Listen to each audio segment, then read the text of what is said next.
Vidyanand has been a faculty of IIM Calcutta since 1997 in the Organizational Behavior Group of IIM Calcutta.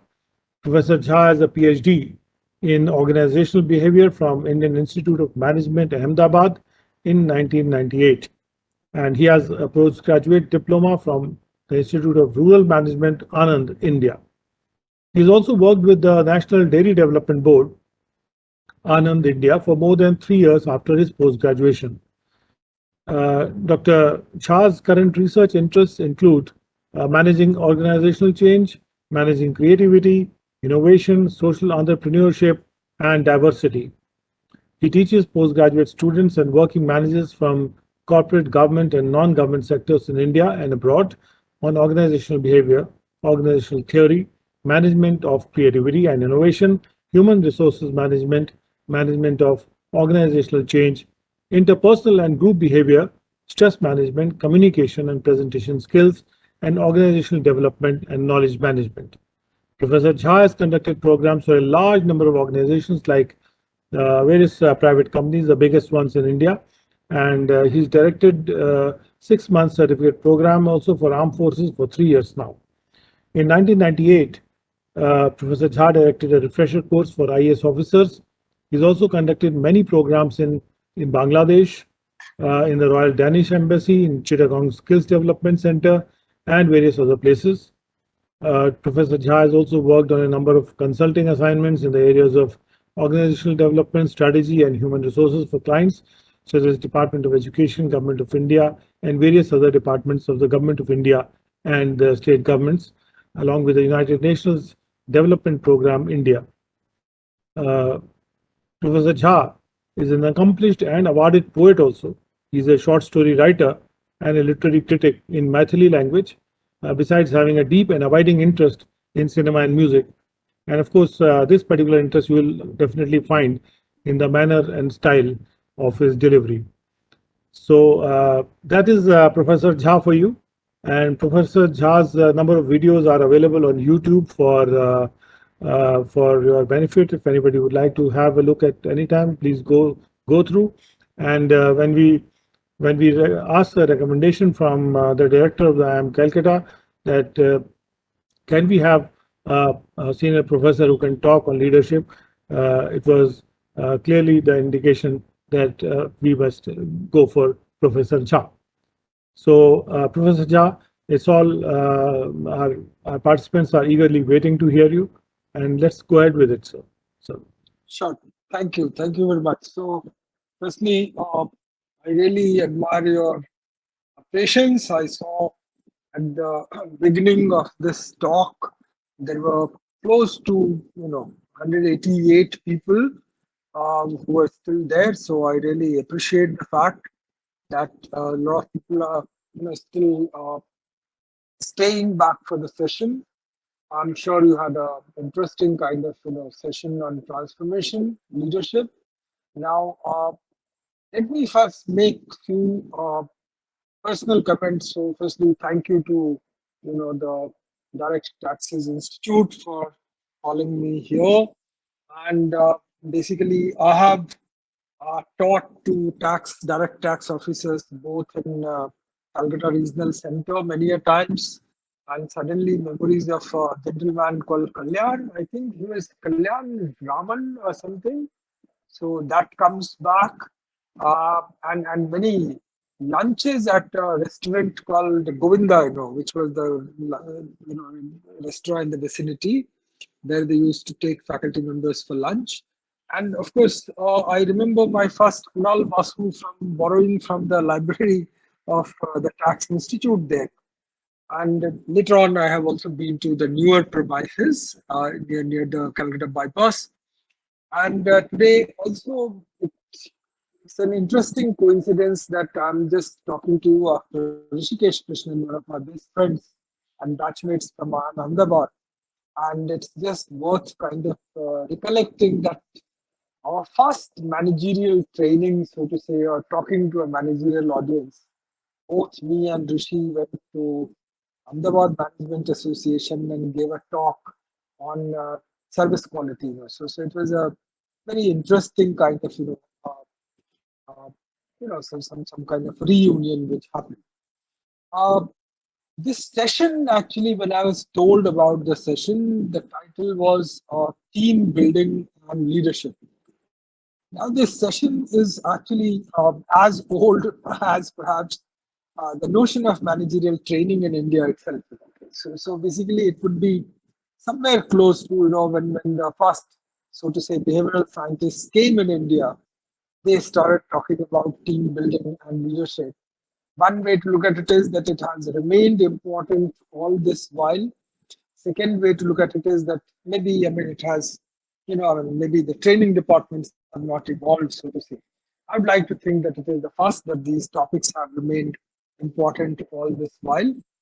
Uh, the context in which Mr. Mishra and others explained to me this workshop is happening, that is major changes in the way of working of the tax department. Now, I have worked, or rather helped the, customs department in one period. I did many programs in the National Academy in Faridabad. And what we realized that something akin to what is happening to you right now, or what I was told is happening to you right now, that tasteless kind of, appraisals, uh, the positional power seems to be kind of, vanishing more, uh, in a sense, kind of, emphasis on teamwork, etc. Something similar was happening to them, but I'm sure that basically your context is a more complex one. I must say that I have not much knowledge about your context. So, for example, while working with the indirect taxes academy, or the customs academy in Nasim, as it is called, in Faridabad, I realized that even at that point, the officers were supposed to be more polite. They were supposed to be, actually facilitators, etc., and so on. But at the same time, they had revenue targets. And many of them personally told me that if I actually, start kind of, looking at the taxpayers in a more sympathetic fashion, I may have stigma within the department. So these are the reports which, I had personal reports people told me. So I do not know what is really happening on the ground, and I, uh, you know, do hope that this is going to be one of my beginning of kind of trying to understand what is happening to the tax department, because many things have happened, major technology upgradation, major way in which your way of working itself has changed, and so on and so forth. So to go back, the second caveat I'll just like to mention that I'm more of in a sense, classroom person, and I don't know, not only in terms of the physical presence, in terms of teaching philosophy, I'm of something called participant-centered learning. So basically, to me, what matters is what you are thinking about it rather than what I'm thinking about it. So, what are your views about teams? What are your views about leadership, and so on? Now, basically, let me just get into what I was trying to tell you about. So let me, because now I mean it's essentially going to be a talk primarily. So let me get into this talk. That I don't know if any of you have come to Calcutta Museum, actually, what is called Indian Museum, or the Jadughar. It's one of the oldest museums in the country, and there is a very old wall panel there in which there is a branch of a tree depicted, and there are two birds sitting there. One bird is looking somewhere, and the other bird is looking at this bird. Now, I missed the physical classroom. I could have asked you, what do you think these birds meant? So these birds have actually Upanishadic references, and they are called Dva Suparna.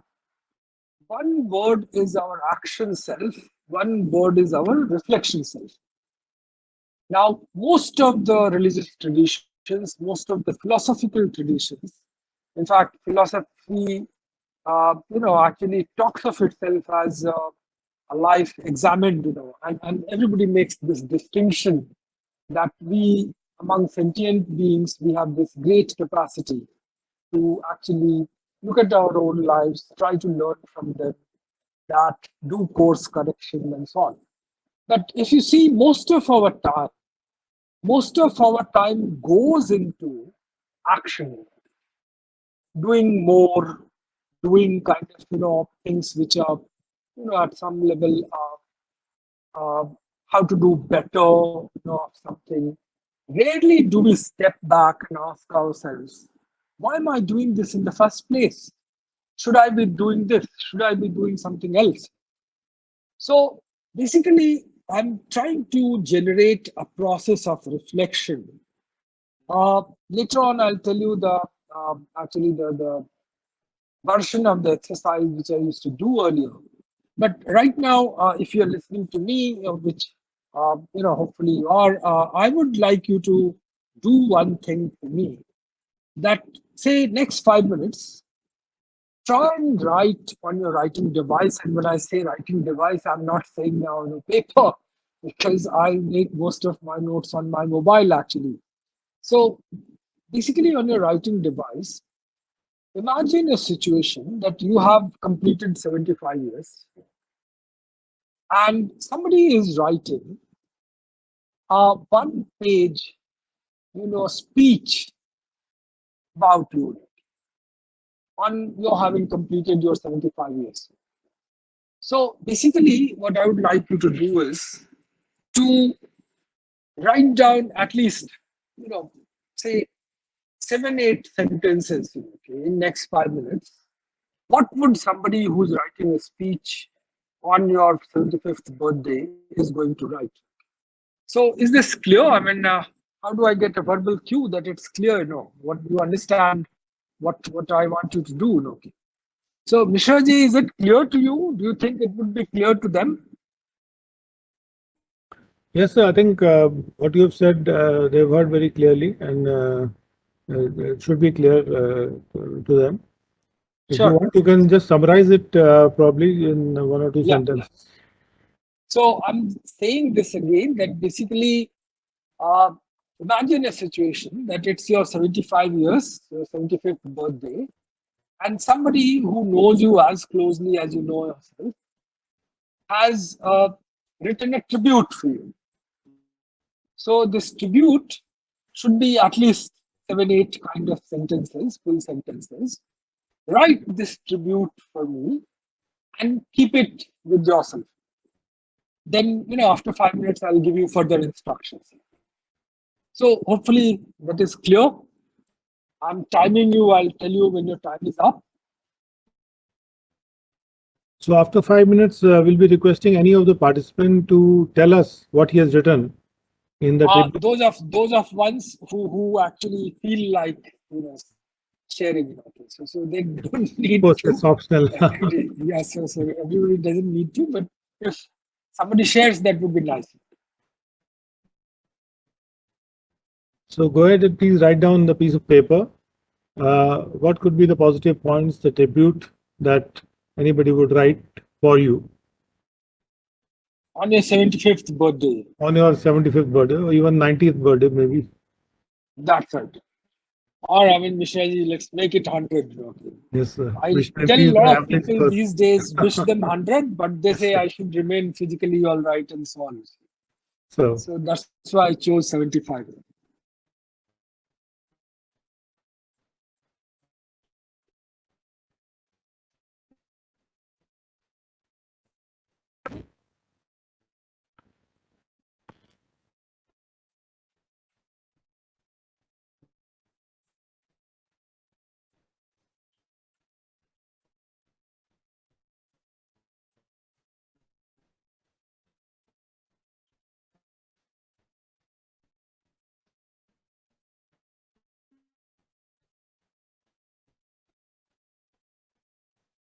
So as soon as somebody is ready with it, please let us know so that we can start off. No, Mishraji, give them time. Give them 5 minutes. Okay. I'm timing them. I'll tell them when the time is up. Okay, sir.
So I hope that you have some control over the voice volume. Have you maximized it? Can you just check that? Because Sure. although it seems to be all right, but if we maximize it slightly higher, it will be better. Okay. I'll just try that.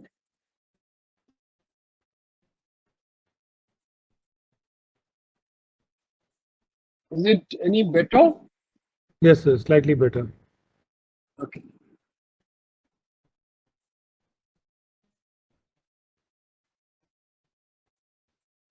So last minute. So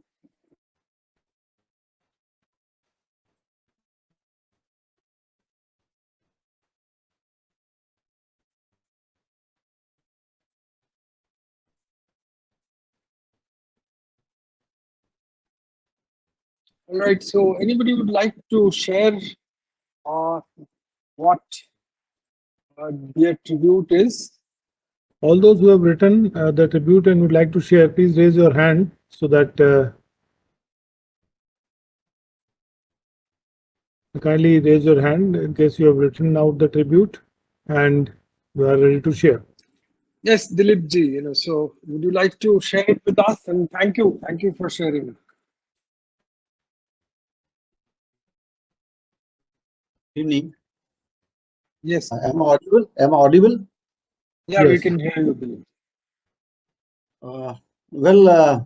First of all, I will tell you that I was equated with the 2009 batch, and in the year 2001, I was posted in Bhuj as an ITO when earthquake had taken place.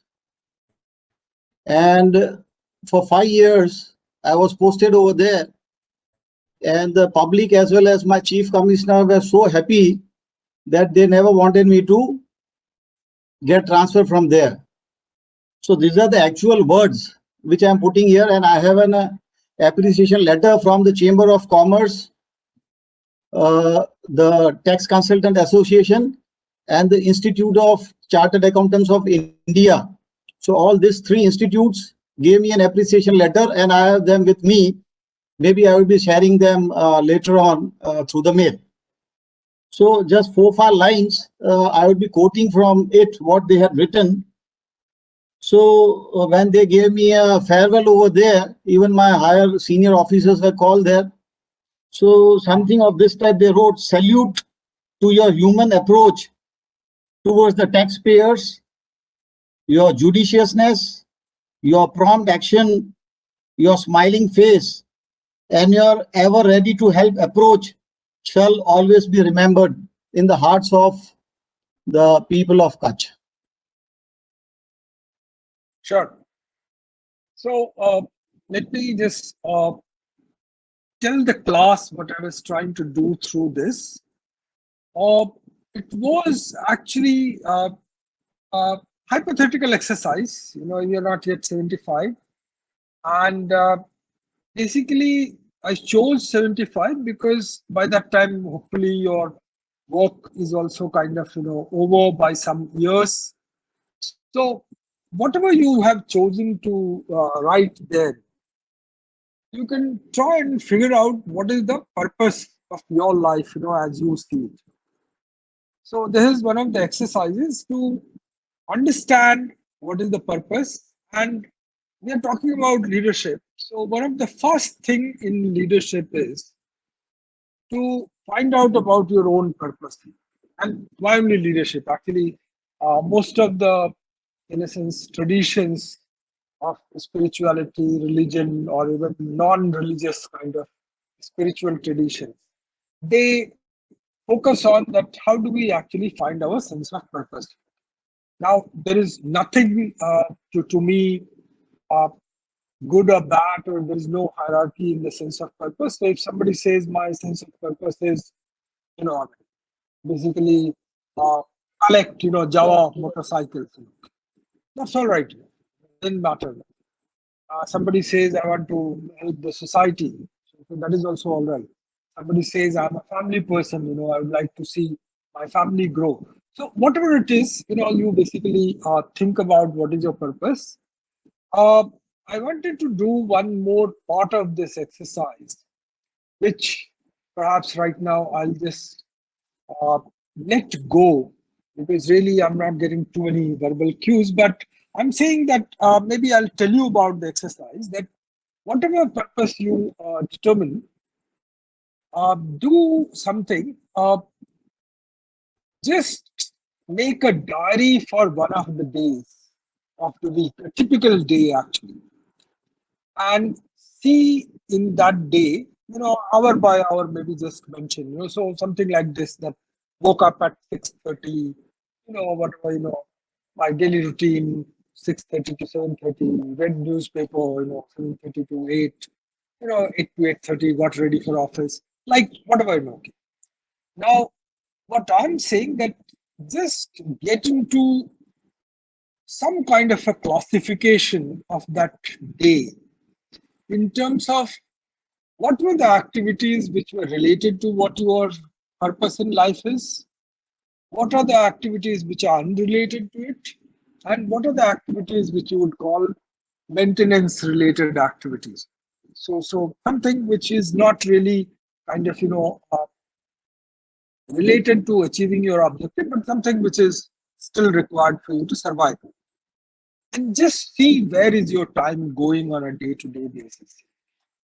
Are you able to work towards realizing your purpose, or are you actually most of your time is going somewhere else?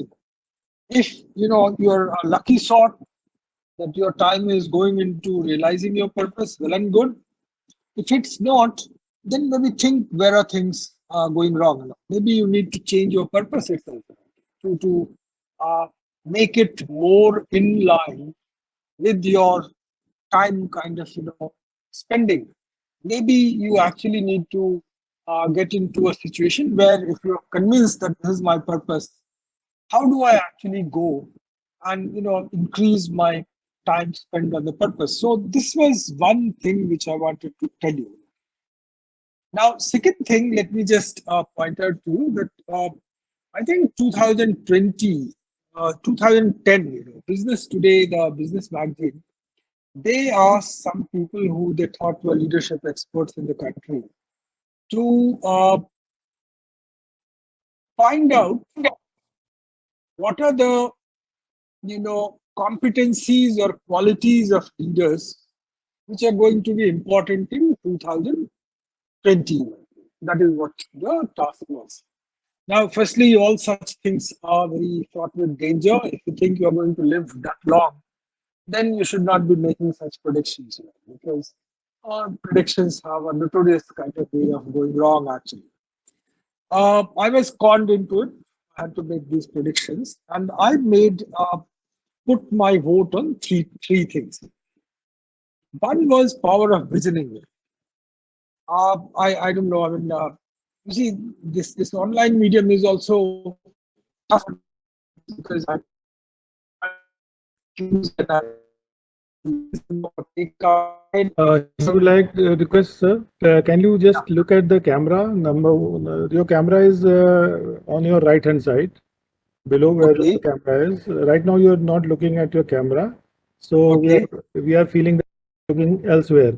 So yeah, now you are looking little downwards. Can you see the camera, sir? Where the camera is?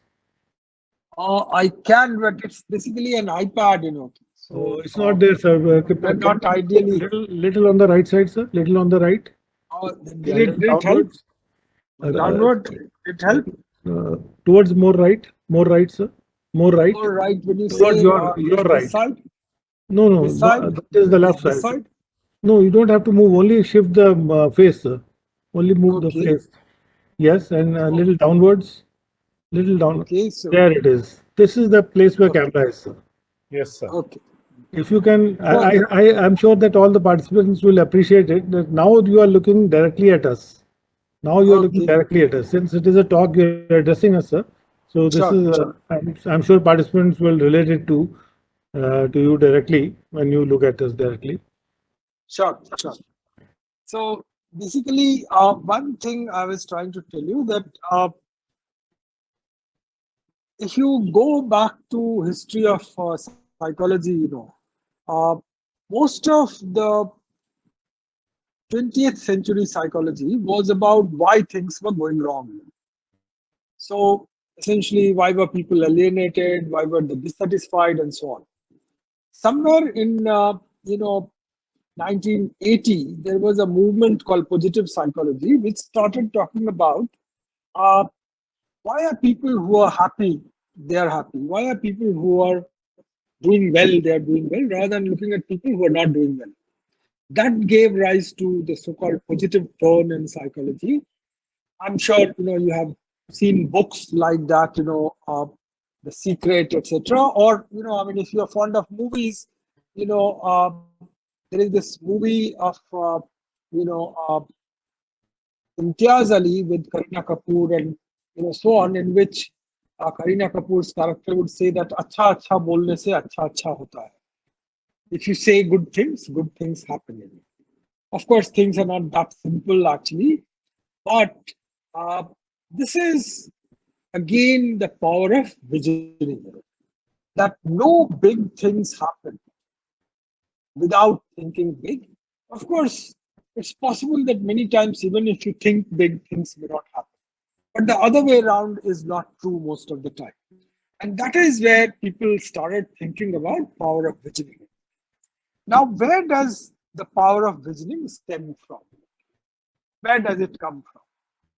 So, firstly, to my mind, it comes from being curious. So, you are trying to kind of find out about the world, find out about areas which are not related directly to your work area, so to say. So, for example, you know, uh, if I ask you, what is happening to the world in terms of consumption, what is happening to the world in terms of savings? That is even directly connected to you. But what are the, in a sense, kind of trends in consumption? What is the trends in technology and so on? So, first thing is being curious in that sense. And second thing is maybe traveling, because, and I would like to make a difference between traveling and tourism. Uh, Tourism is where everything is kind of managed for you. In traveling, you are left to your own devices and you face more uncertainties. In that kind of a situation, when you are facing more uncertainties, then basically you start kind of noticing differences, noticing problems, noticing opportunities, and so on. So the second thing, therefore, is traveling, meeting new people. That is again very interesting way to develop your power of visioning. And one of the interesting things in social psychology, people try to figure out that who do we make our friends with? So is it birds of the same feather which flock together, or is it opposites attract? Because we have both the versions.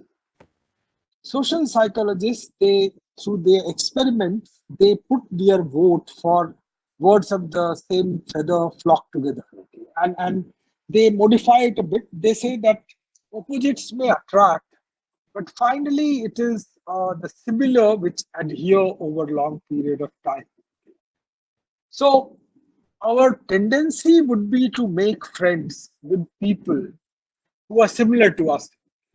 So, for example, you would make friends with people who are from the same department, or people who studied with you, people who are in the same socio-economic strata, and so on. But requirement is that you make friends across the board. So maybe befriend the security guard in your building, befriend your driver, and so on and so forth. Try out new dishes, get into what if kind of situations. So starting to think. And you see, I mean, I was actually, you know, uh, reading a text today in which it said about a child prodigy in music. So somebody said, because this child prodigy, he was quite good at child, but he never fulfilled his early promise. So somebody said that he uh, lacked inexperience. Now that is very important. How do you actually gain inexperience? Because most of the time we work with experience, but that does not make us geared towards thinking in new ways great deal. So that is how, what German mystical poet Rainer Maria Rilke, he talks about in terms of his own creative kind of, process. He says we need to go back to the place of primal innocence. And in fact, so basically the idea is that how do you start thinking from the scratch? How do you think from kind of, zero, whatever situation, de novo as it's called. So if you're, one of the kind of, good kind of thinking device could be thought experiments, thinking. So for example, uh, somebody was asking Rishi that how do we bring more people into tax net? I was thinking, what if households are exempt from tax? No household individual has to pay taxes. Only corporations pay taxes. What is going to happen? So basically, or what if actually the limit itself is increased great deal. No tax below 20 lakh rupees or something. So I'm just trying to kind of not saying that it should be done, but I'm teaching you the thought experiment. So thinking, what if this happens, what would happen? And let me partially in jest make Mirza Ghalib actually as the progenitor of thought experiments, who very famously said, "Yu hota to kya hota." So that is what it is. Yu hota to kya hota. A lot of, in fact, people in many thinking methods, they do this kind of exercises, sensitivity analysis, for example. What happens if tax rate goes from 33 to whatever 25? Would it increase tax compliance, decrease tax compliance, and so on? And finally, reading. So reading is again a good way to cultivate your thinking. All this taken together will give you the power of visioning, power of visualizing something. Because leadership is basically about accomplishing things which do not exist. And these things, there is no guarantee that they will actually be realized. Just because you're thinking about it doesn't mean that you will be actually able to do it.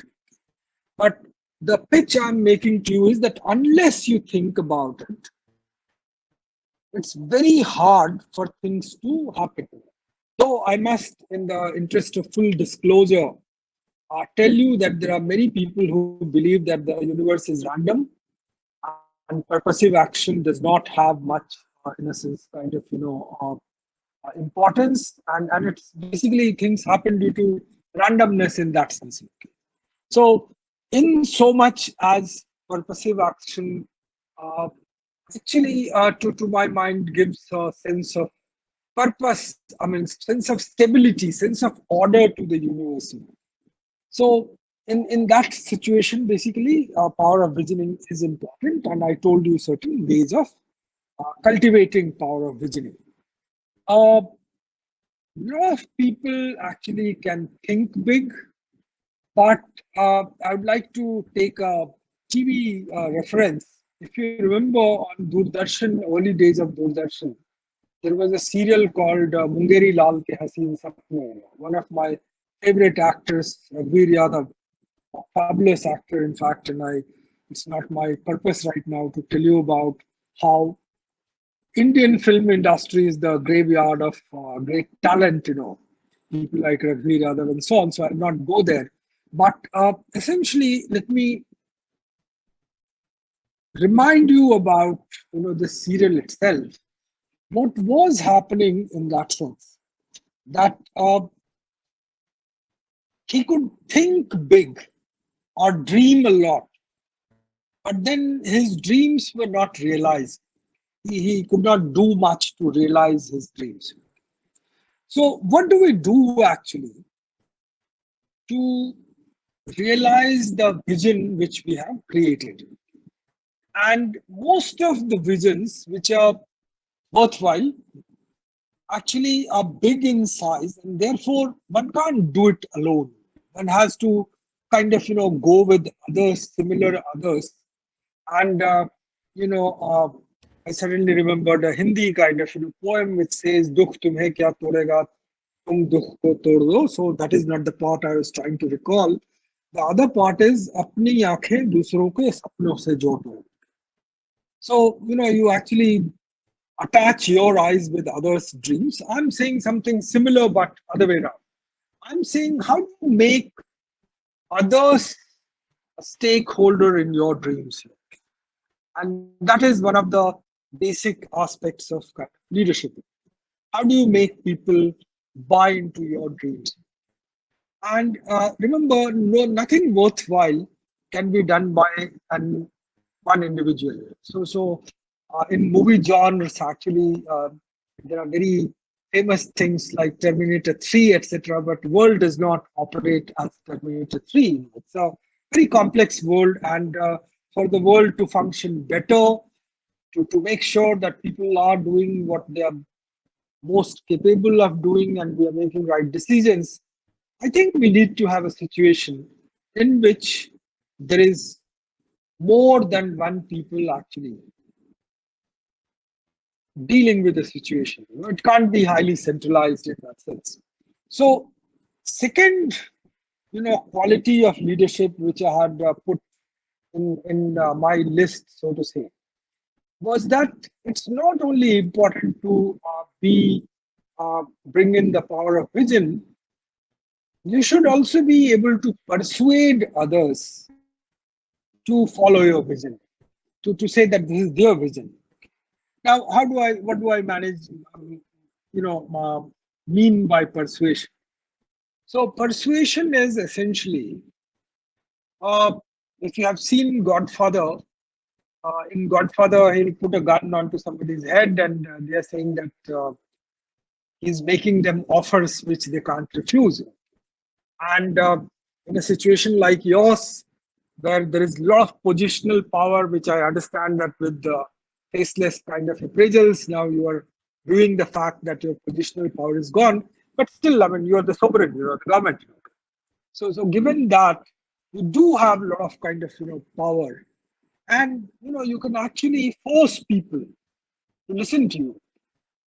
Now that is not persuasion. In persuasion,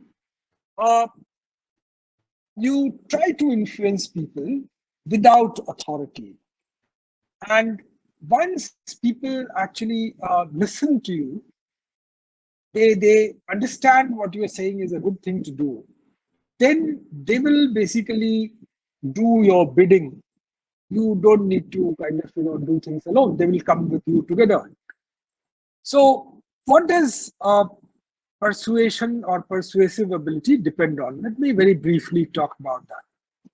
So first thing in persuasion is to establish your credibility. And credibility would mean that basically you gather knowledge and convey to people that you have the required knowledge. Second is that, think about it, do we always listen to knowledgeable people? And you will realize that it doesn't happen here. For example, direct marketing salespeople, they are quite knowledgeable about their own domain, but then we don't listen to them because we think that this person must be trying to benefit his own or her own organization. So second thing is that people judge your intentions. They try to figure out whether you're trying to help them or whether you're trying to help yourself. And how do you communicate good intentions to them? So I'm sure there must be some people from Kanpur in this crowd. Kanpur has a sweet shop called Thagu Halwai, so Thagu ke laddu as it is called. Thagu, in fact, if you realize in Hindi, Khadi Boli Hindi, it would mean cheater. These are cheaters' laddus. Now, why is this guy calling himself a cheater? And in fact, this laddu wala's tagline actually is "Aisa koi saga nahi jisko humne thaka nahi." So there is nobody who is related to me by blood who have not cheated actually. Now, why would somebody say all this? And the idea is that in a situation where everybody is telling you Shuddha Deshi Ghee ke laddu, and it's a crowded kind of mental space, how do I cut the clutter? How do I tell you that I'm really, really kind of, a guy who means business, who's giving you good product? So that's why they take a, roundabout kind of, way of saying it and allow me to say it. It's a dying art in India. India was famous for uh, kind of, it's not figure of speech really, but in Sanskrit poetics, you come across something called Vakrokti. Vakrokti is uh, how do I define Vakrokti? Let me not define Vakrokti itself, but give you an example. So there is an interesting movie called Andaz Apna Apna, one of the all-time good kind of comedies in Hindi cinema. And in that, there is a scene in which uh, Amir Khan will tell the, villain, that aap purush nahi, and then he will stop for a moment and say Mahapurush. Now that is again an example of Vakrokti. So you're not saying something straight, you're making fun, but actually you're not making fun, you're saying things, So similarly, in a Vakrokti fashion, Chagul Ke Laddu is telling people that look, we are the honest ones, the world is a cheater.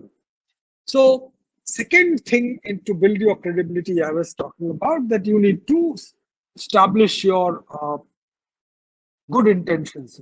And it's very difficult because most of the time you'll see cheaters tell you, "Ye aapke bhale ke liye hi hai." Nobody says, I'm going to cheat you, and then they cheat you. Then next is, how do you come across to people? Do you smile at people? Do you maintain eye contact? And I appreciate what Mishra is saying, that I should maintain eye contact with you. Only thing is my iPad is kind of, making the things go haywire. Uh, so third thing is personality, and finally your character. Now, character is people's assessment of your person, how good or bad you are really. They try to figure that out. So it's assessment of your person. Now, all these four go on to build your credibility. Then using logic, giving people argument why whatever you are saying is a good thing to do, and giving them fact, giving them data. Now, when I say fact and data, as of today, there are people who say that we are sociologists say and political scientists say that we live in a post-truth world. What is truth itself, what is data, valid data itself, is up for grabs. So some of the best practices, therefore, which are coming is that we should perhaps, try and uh, essentially share our sources, and look at, for example, WhatsApp University and look at a credible source of information. So WhatsApp University, if you realize, they will never share their source. They will say a credible source has said this, a professor in America has said this, or an old document says this. They will never share the sources. So basically, sharing your sources is the new best practice. Share data which is credible. Give arguments, give logic. Don't say, I'm saying that's why you should listen to this. You must give people arguments so that they can make up their minds. The next thing in the power of persuasion is that basically with logic, people understand what are the good things to do. They still may not do it. But with the use of emotions, and when I say emotions, I mean precisely 2-3 things. One is, don't give same argument to everybody actually, because people have different capacities. So you must try and customize your message for every person. They should know what you're, talking to them is meant for them. Second is that actually, if you have heard something called rhetorical kind of speech, things in which there is only one right answer, and that surely kind of arouses people. So for example, if I ask you that, shouldn't you all respect your mothers and fathers, I'm not expecting any answer. There is only one answer actually. So again, rhetorical speech rouses emotions. And finally, in the emotion, actually, I realized there was one Mr. Shah, and he was from, actually talking about Bhuj. And I have spent a good deal of time in Gujarat, 10 years, third most time spent in my life, more than 10, 11 years actually. So I think of myself as part Gujarati. And in Gujarat, they have a saying, "Mare shun," what is in it for me? So you need to answer that what is in it for actually the person who you are trying to persuade. It's a logical thing to do. It's a great thing for the universe. It's a great thing for humankind. But what is it in it for that person? Why they should do it. How does it? So you must appeal to their self-interest. So that is the persuasion part of it. We could, perhaps talk a bit more, but let me just uh, give you a name and leave you there. So this person is called Robert Cialdini, very entertaining kind of author, as well as professor of social psychology, who essentially talks about how to make people say yes. So just give me a minute. I think my, this thing is conking out. So let me use another headphone basically.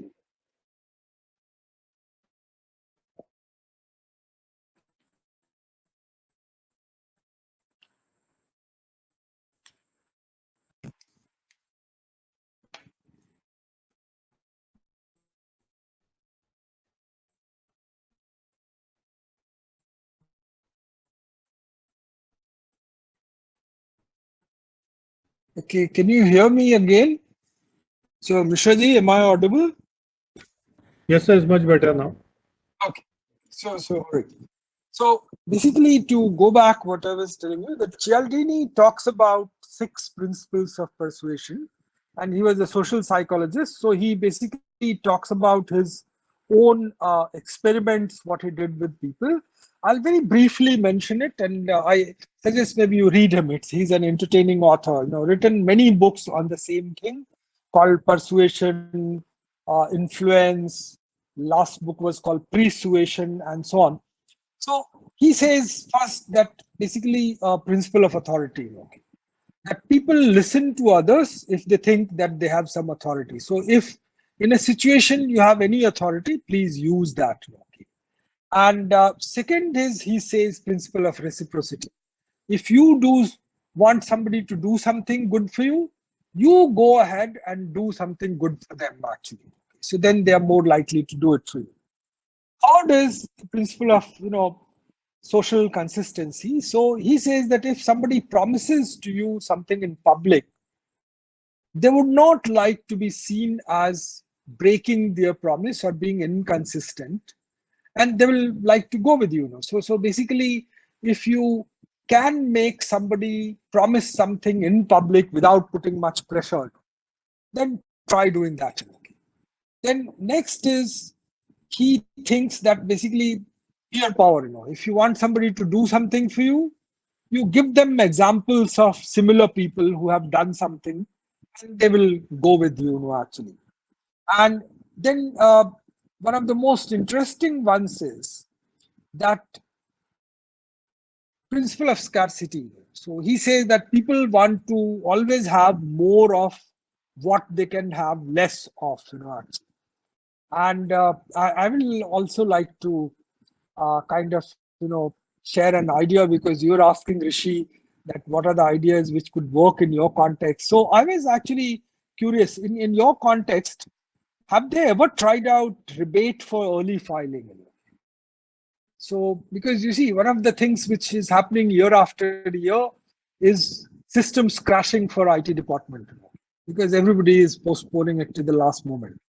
So essentially, it is a question of, you have limited capacity, and how do you distribute this limited capacity over that whole time period? It's not a new problem.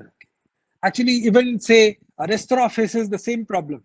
Most of the customers come in the evening, but they pay their employees even for the afternoon or early evening and so on. So how do they spread demand overall? So basically, in hotels case, what they do is they have happy hours. That they will say, if you turn up between 4 and 6 and order things, we'll give you 50% discount and so on. So a similar kind of thing, if you can try out. And why I remembered this in the context of, basically principle of scarcity, That principle of scarcity says that people want to have more of what they can have less of actually. And essentially, your task is what are the limited kind of benefits or unique benefits which you are bringing to the other person. You must highlight that. And finally, actually, there is principle of liking which he talks about. So principle of liking says that people listen to others who are similar to them, and therefore what you must do is actually bring out what is the similarity between you and the other person and offer them genuine praise based on that. People kind of realize this. So somebody will come to you and say, oh, I went to the same college as you went, and professors still talk about you. After that, if they ask you to do something, you are more likely to do than otherwise. So the second thing I was trying to mention to you was persuasion. So 3 leadership competencies. Let me just recapitulate for you. One, I was saying power of visioning, your power of thinking big. Second was, once you have thought of something worthwhile, how do you make others also actually buy into your idea, and so that everybody kind of works together in it? Because with alone you can't accomplish too many things. You need other people. You need to do something worthwhile. And finally, in my list actually of leadership competencies for 2020, I had mentioned compassion. And this compassion at many levels. First is that basically, I mean, you should have a kind of respect for all sentient beings. So you respect somebody just because they are human beings. Nothing more, nothing less. So and therefore you actually feel their pain. You actually feel their happiness. Same thing in terms of developing an empathy. I'm sure you are familiar with the notion of empathy. Empathy is trying to put yourself in other situations and trying to understand, their viewpoint, which does not necessarily mean that you are actually agreeing to their viewpoint, but understanding a situation from multiple viewpoints, including yours and somebody else's. Then finally, also a practice of what a psychologist, Carl Rogers, he termed it active listening. The idea was that how do you listen to somebody else in which you are exploring rather than being judgmental. So instead of, if I'm talking to you, so instead of judging whether I'm saying good, bad, or ugly, you try and first understand what I'm saying. So that is the last part of it, so to say, in terms of leadership competencies. I realize I've been talking for quite some time. I'll just take maybe 10-15 minutes talking about team effectiveness and then maybe throw it open for some questions. So basically, there is good amount of work about how good teams work, how more effective teams work. And I understand that right now focus in your department is on developing and running good teams. So I thought it's maybe worthwhile sharing. So good teams are, firstly, what they have clear boundaries, what they would do, what they would not do, what their members would do, what they would not do. So it's tasks are clear for members. Second is interdependence among members. In fact, don't put people together who do not have task interdependence. So as the Hindi saying goes, Anumati ne kunba joda kahin ki eat kahin ka dora. So don't, or Pandora's box as they say it. So don't put things for which or people together whose task will not benefit from collaborating with each other. So you think through what is the, how, say, for example, people's tasks, they can be done better if they cooperate, and then put only those tasks or role together. And then one very important kind of condition that there is, in effective teams, there is moderate stability of membership over time. Now, I do not know what happens in income tax department. How often are your transfers held? And, basically what I know from public service organizations, that transfer posting is a way to enforce discipline, some level. So there is no guarantee of tenure. But for a good team, people should have moderate stability of membership. You're not changing the members very quickly. They stay together for relatively stable period of time. So that was basically the first condition. Second condition was that a compelling direction and clear purpose. Again, you see, whether we are talking about individual leadership, we are talking about teams, we are talking about organizations, we come back to purpose. So a clear purpose that concentrates on the end rather than the means. So basically, I was listening to some of the comments earlier, and one of the problems with process-based organizations, and I understand your dilemma that unless you are process-based, how do you ensure procedural justice to all your clients? And that was the question which was happening with Rishi when I was listening to somebody saying that how do we innovate in an organization which is all process-bound? So basically, this is something which and in fact I must tell you, when I was preparing for this session, I also asked myself that is leadership and a government department like yours, which is highly process kind of based department, is leadership an oxymoron in such a situation? That really you can't have leadership. Okay, but that's not really true, because we see over time there are different people from government departments who have ended up doing new things, who have tried to kind of suggest changes, implement changes. So it's not that it does not happen, but it does not often happen. So basically, the idea of focusing on purpose is to give teams some leeway in deciding their own courses of action.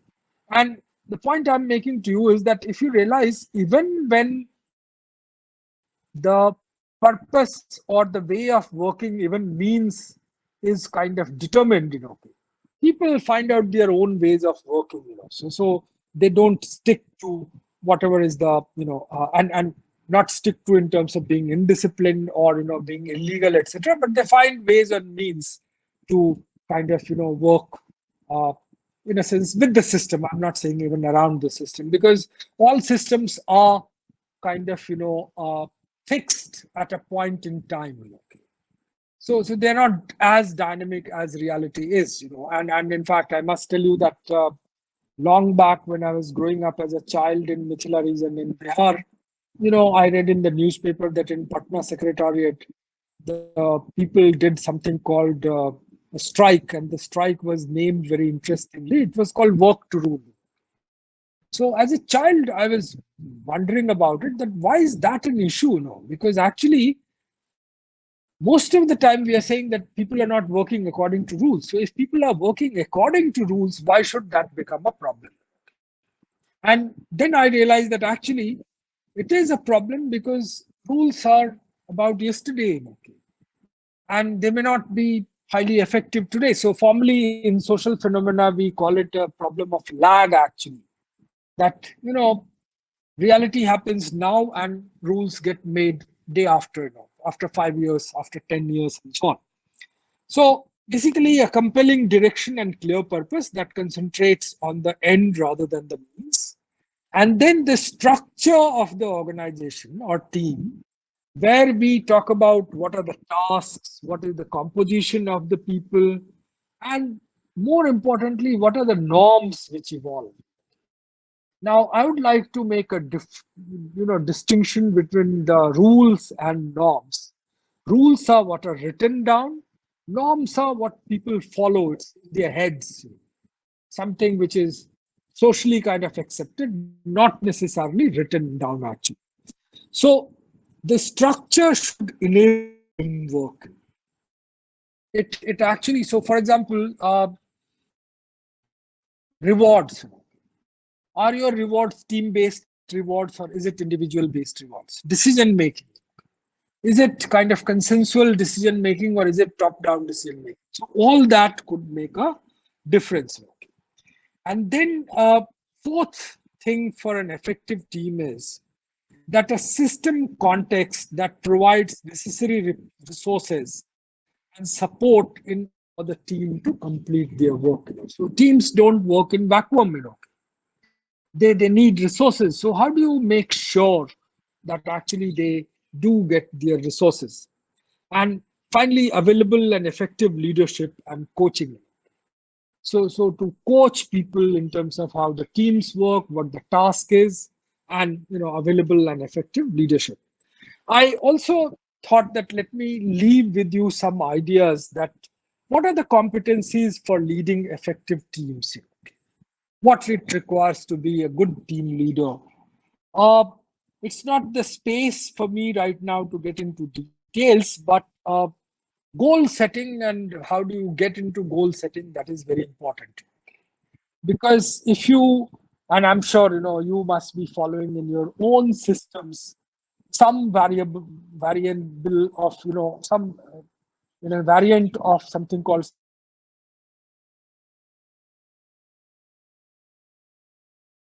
SMART goal. We know that if people are not given challenging goals, they don't work very well.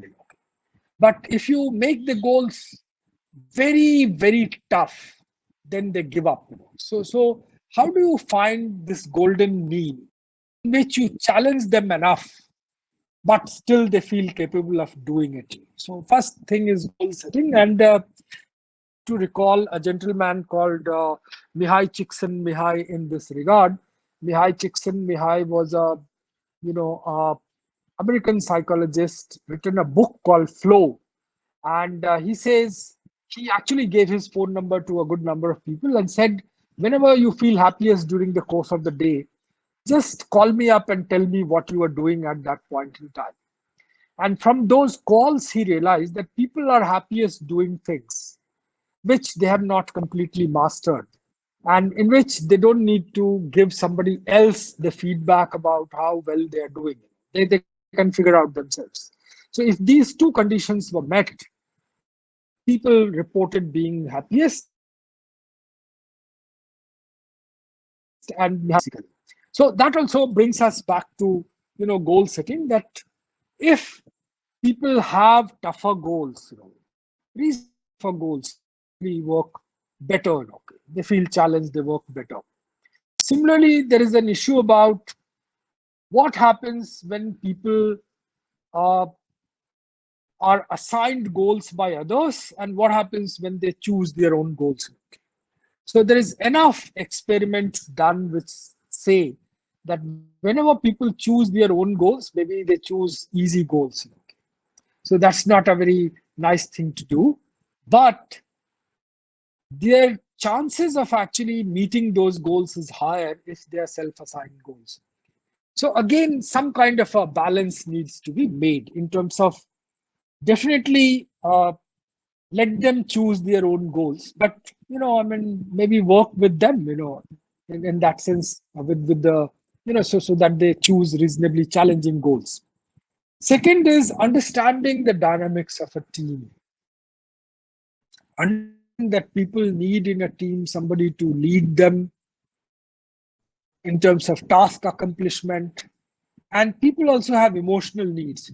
So you also need somebody, either the same leader or somebody else, taking care of people's emotional needs, taking the care of the people aspect, so to speak. Also seeing that what kind of norms emerge in a team. Do people value the hierarchy? Do people value the truth? Do people value the best ways of doing things? So how do you actually make a team deliver its best? And I would like to recall the notion of group think in this regard. Now, groupthink was a phenomena which was noticed by a person called Irving Janis after the Cuban Missile Crisis. So, those of you who are young enough, you would not recall that in the Cold War days, USSR and USA came quite close to starting a nuclear warfare twice or thrice. And after one such episode, Cuban Missile Crisis, what happened that America at that point in time had one of the most liked US presidents, John F. Kennedy, and it was his cabinet was full of very intelligent people of that era. So just for an example, one person called Robert McNamara held the GMAT exam record for almost 25 years. Okay, so he was the topper of GMAT. So there were very bright people of their time who were actually in that cabinet. So later on, when this cabinet came very close to starting a nuclear warfare with Russia, the outcome of which would have been for Russia and USA and of course the world, people were very curious. Why did this happen? Why did these bright people do something very stupid? And they realized that actually the individual cabinet members, they were saying that we knew that we are not making a good decision. But then we thought that if we say it, it would be going against the, it would be going against our president, and it would be being disloyal actually. So that's why we did not go with it. Okay. So this is the phenomena of groupthink, when the whole group starts thinking alike, primarily to, in a sense, kind of, maintain its cohesiveness, group loyalty, rather than actually reaching good decisions. So basically, I'm saying that for leading effective teams, you must understand the team dynamics and also be a good coach and mentor. So I'm sure in a department like income tax, people are into whole lot of mentoring, because there are these batch related hierarchies established, senior batch, junior batch, and people have in a sense relationship across batches and they have their own teams. Difference between coaching and mentoring is that coaching is job specific, mentoring is about the career. So people are coming and asking you your deepest kind of questions about what they can do about their career. So I'm getting a posting in Bhuj. Should I take it or should I not take it? And so on. And finally, the ability to get resources. So these are some of the competencies for being an effective kind of leader for a effective team. I would like to stop here, Mishra ji, and take any questions if there are any questions. Well, participants are requested to put questions because Sir has talked about leadership and about teams. Sir told us the important criteria for leadership in 2021, that what could define leadership, what could be the aspects and parameters that could define a good leadership, a good leader. Then, of course, the need for goal setting and a little inquiry into happiness. And of course, the group thinking, where everybody wants to reach a consensus. And every team group wants to reach a consensus. So this team and leadership are biggest challenges for the department at the moment, as we are moving into the faceless system where the law has been already changed to include team formations. But we find that in our workplace, our methods have been non-team like. So yes, Samran sir.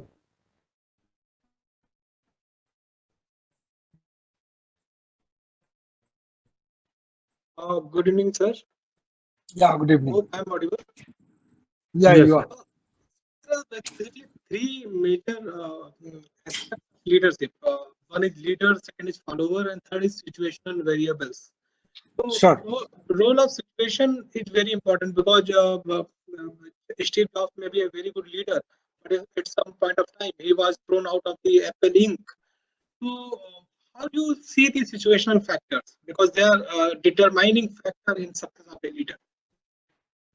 I see what you are saying, and actually that is where there is a whole debate between structure versus agency. So the idea of structure would be structures determine everything. Individuals can't do anything. The notion of agency would say that individuals can do everything. Structures are nothing. Jahan chaha wahan raha. I would like to remind you that I like to think of India as a Buddhist country. Buddha said 2,600 years back, Madhyam Marg. So maybe there is some things which is individual kind of led. There are also things which are situation kind of determined. So it's a mix of both. Because in your own experience, you will see same situation facing a variety of people, their responses are different. And actually same person in a variety of situations, their responses are different. So it's a bit of both actually.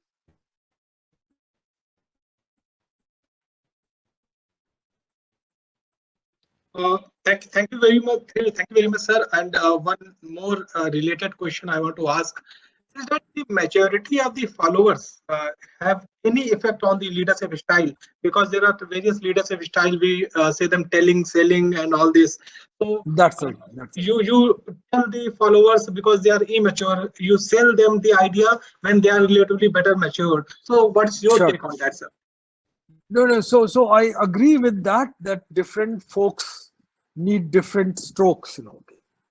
That part is all right. But I would also like you to remind you of the power of self-fulfilling prophecies. That all things taken together, if you tell somebody that you are idiotic and you will never improve in your life, they'll never improve in their life. But even to an average intelligent person, if you say that I have great hopes from you, I'm sure you will do better, they will actually end up doing things in a way which will surprise you. So my logic is that we don't know whether people are idiotic or they are not. But it's in our own interest to think that they are bright and actually, convey our higher expectations to them, and they will live up to that. That is how I look at it. Whether people are mature or immature, I do not know actually. Thank you very much, sir, for your insight. Thanks a lot. Sure. Thank you very much, sir. Sir, in building a team, what could be the role of the leader?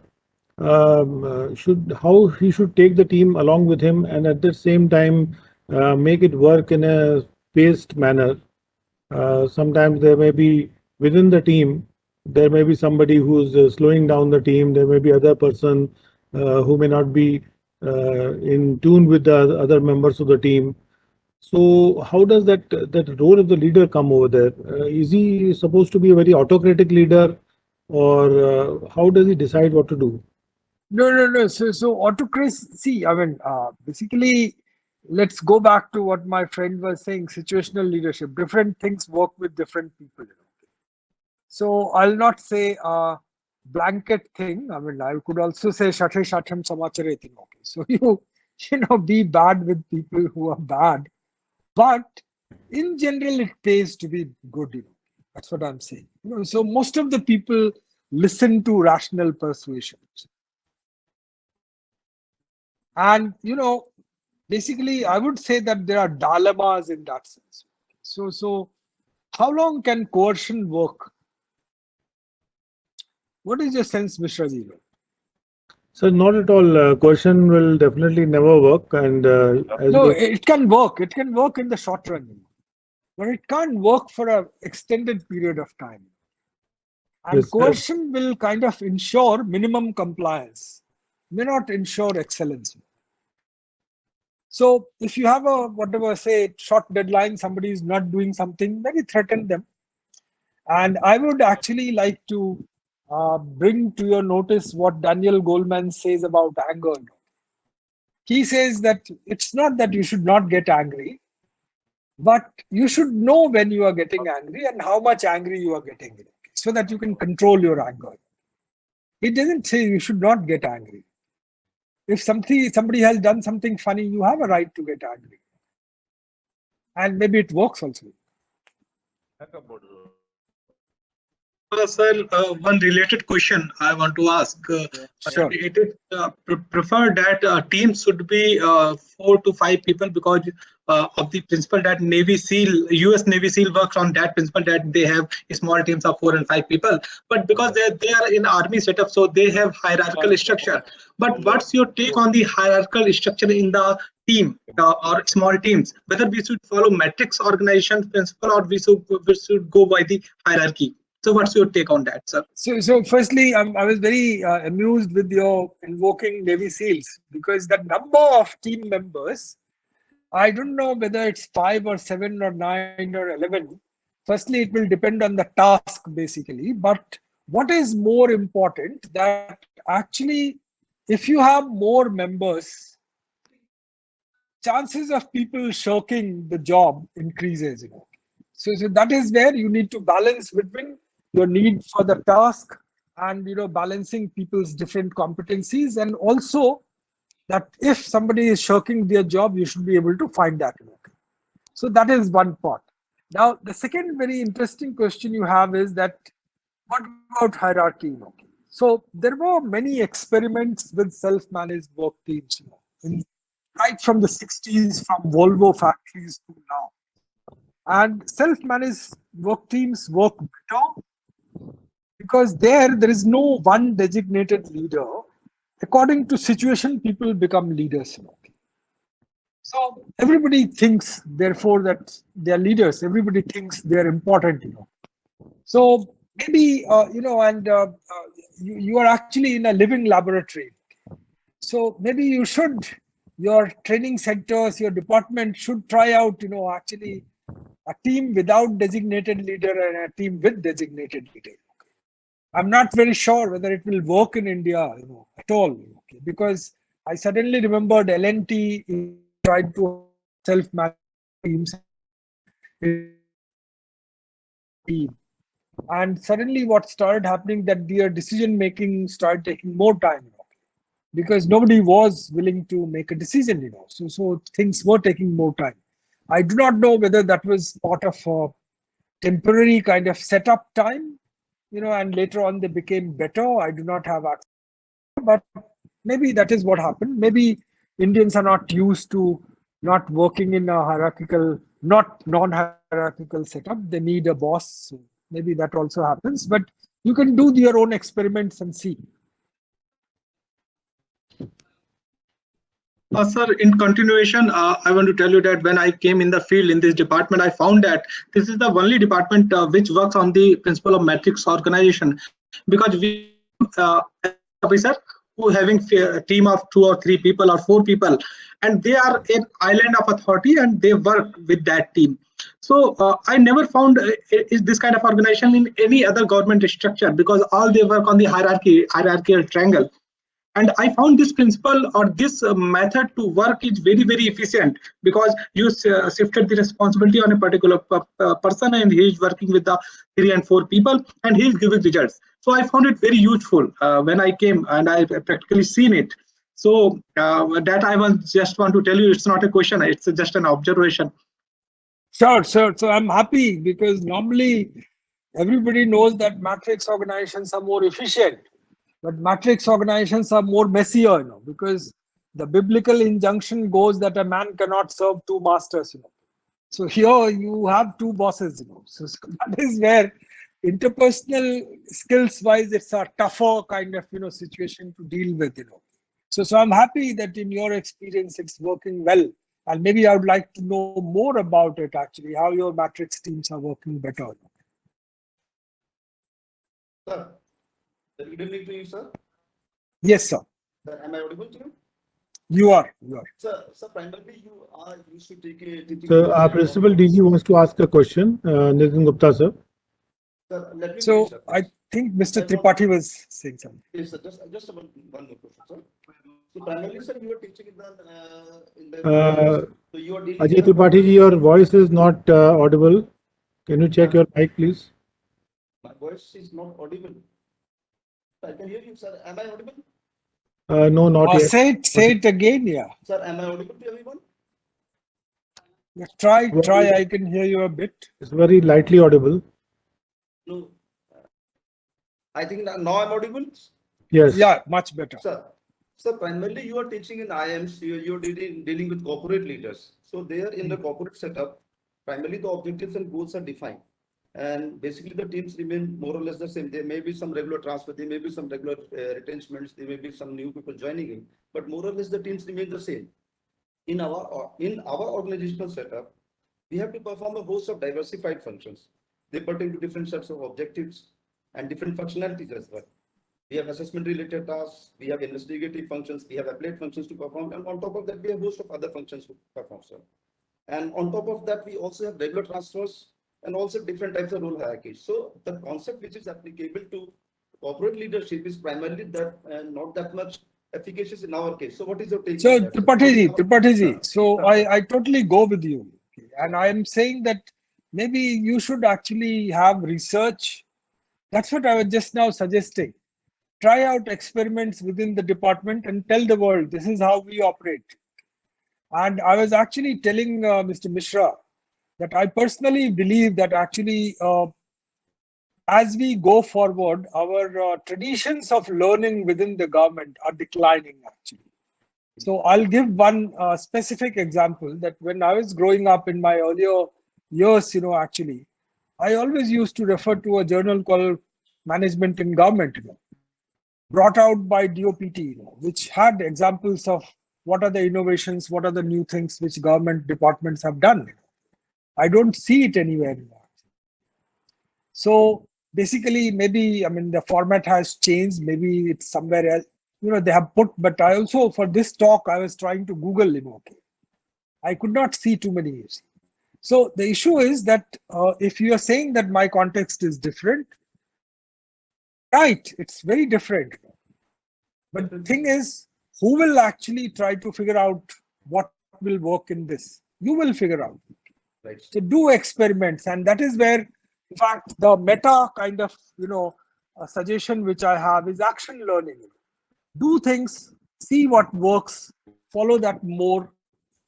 If it doesn't work, leave it, go ahead. That is what it is. That is the principle of action learning. Right, sir. Thank you so much, sir. I Thank request you. the principal DG, sir, Nitin Gupta, sir, to kindly ask his question, sir. I have a comment to make, sir, that in government functioning, we are very limited liberty to formulate a team. The team is formulated by someone else, like I am posted by the CBDT, my colleagues are posted, my subordinates are posted by someone else. So there is very limited flexibility to formulate a team.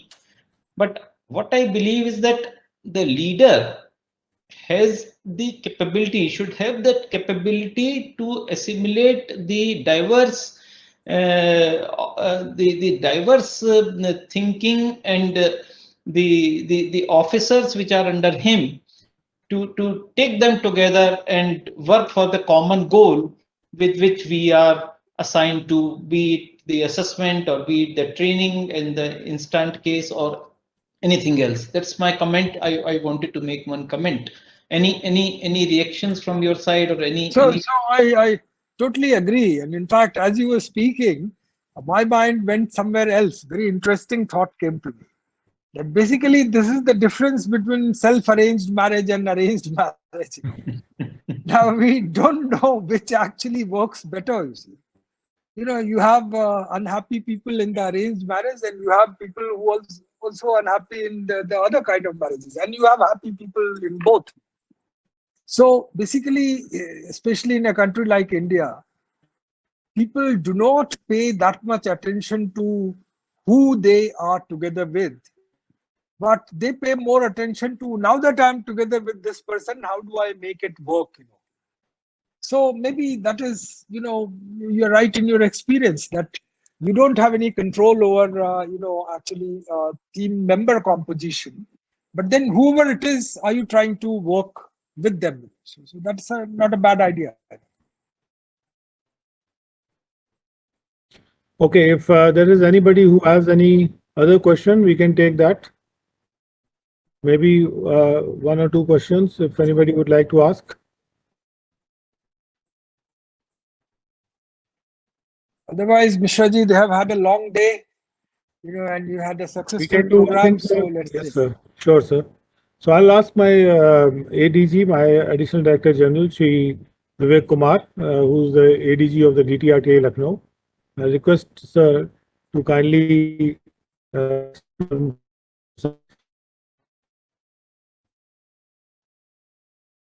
for this session. Good evening, sir. Thank you, Arvind Misha, sir, for giving me this opportunity. Sir, your insights into leadership and the way a person should be a leader and should not be seen to be a leader also has defined leadership in a very different manner what we perceive a leader to be. Sir, as you just now said, we still at so late in the evening, we started 10 o'clock in the morning, and we have continuous lectures here, and still we have a very good participation. On behalf of NDT and DTRTI Lucknow and from CBDT, we propose a very sincere vote of thanks for taking a time out for the lecture, and even before the lecture, as I was regularly briefed by Arvind Mishra sir, that lot of inputs have gone into on the working of the department, what are the requirements of the department, what department needs, and for once the lectures have been structured around the needs of the department. So, sir, a very, very heartfelt thanks to you from all of us, sir. You are Thank you, welcome. You're welcome. Thank you, It would be a pleasure to again come Yes, and sir. talk to your department. Definitely, sir. We're looking forward to it, and we will have a long association, sir. Thank you, sir. Sure.